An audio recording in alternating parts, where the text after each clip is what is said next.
গিনি বস্তিতে গিয়ে গণেশকে গীতা আর অগ্নিজিতের বিরুদ্ধে উস্কাতে শুরু করে আর বলে যে তোমার ওকালতি করার স্বপ্ন যেই অগ্নিজিৎ মুখার্জির জন্য ভেঙে গেছে, গীতা বেঈমান সেই অগ্নিজিৎ মুখার্জির সেবা করছে দিনরাত, তার চামচাগিরি করছে সবসময়। কিন্তু আমি চাই আমার বাবা নতুন করে ওকালতি শুরু করুক। আমি চাই তুমি তোমার স্বপ্ন আবার দেখতে শুরু করো, তুমি কোর্টের মধ্যে যাবে, তুমি আবার কেস লড়বে।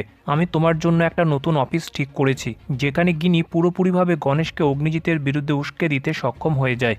তখনই গীতা গণেশকে ফোন করলে গিনি ফোনটা নিয়ে নিজে ধরে আর বলে যে তুই বাবার পাশে না থাকলেও আমি বাবার পাশে আছি, আমি বাবাকে একা থাকতে দেবো না। গীতা গিনির কাছে জানতে চাই যে গিনি কেন বাবার কাছে গেছে। গিনি বলে তুই সময় এলে ঠিক জানতে পারবি। তারপর গিনি গণেশকে সাদা জামা, কালো কোট আর ভালো জুতো পরিয়ে তাকে রেডি করিয়ে নেয় আর বলে যে তোমাকে এমন একটা কেস দেবো, তুমি শহরের সবথেকে বেস্ট লয়ার হয়ে উঠবে। তারপর ধীমান সেন গিনিকে ফোন করলে গিনি ধীমান সেনের কাছে জানতে চায় যে ধীমান সেন সবকিছু রেডি রেখেছে কিনা। ধীমান বলে যে সবকিছু রেডি আছে, তুমি চলে আসো। গিনি বলে এবার দেখুন কি করে আমি বাবা আর মেয়ের মধ্যে সম্পর্ক ভঙ্গ করি। অন্যদিকে ধীমান সেন গিনির কথা মতো সব রকমের ডকুমেন্টস রেডি রেখেছে গণেশকে বোকা বানানোর জন্য। অন্যদিকে গীতা মেহেকের সাথে কৃপানের বাড়ি যাওয়ার সিদ্ধান্ত নেয়, কৃপানকে এটা জানানোর জন্য যে কেউ অন্যায় করে বেঁচে যেতে পারবে না। গীতা থাকতে সেটা গীতা কোনো দিনও হতে দেবে না। অন্যদিকে গিনি গণেশকে তার নতুন অফিসে নিয়ে চলে আসে।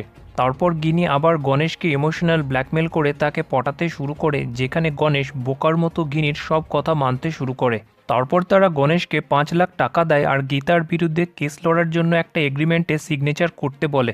অন্যদিকে ধীমান সেন আর ভজন লুকিয়ে সেটা দেখতে থাকে যে গিনি কিভাবে গণেশকে বোকা বানাচ্ছে। ঠিক ওই মুহূর্তে গীতা আবার গণেশকে ফোন করলে গিনি ফোনটা নিজে ধরে আর গীতাকে বলে যে বাবা তোর সঙ্গে কথা বলবে না। গিনি গণেশ আর গীতার মধ্যে কোনো রকমের কথা হতে দেয় না আর গীতাকে জবাব দিয়ে তার সাথে কোনো রকমের কথা না বলে গিনি ফোনটা কেটে দেয়।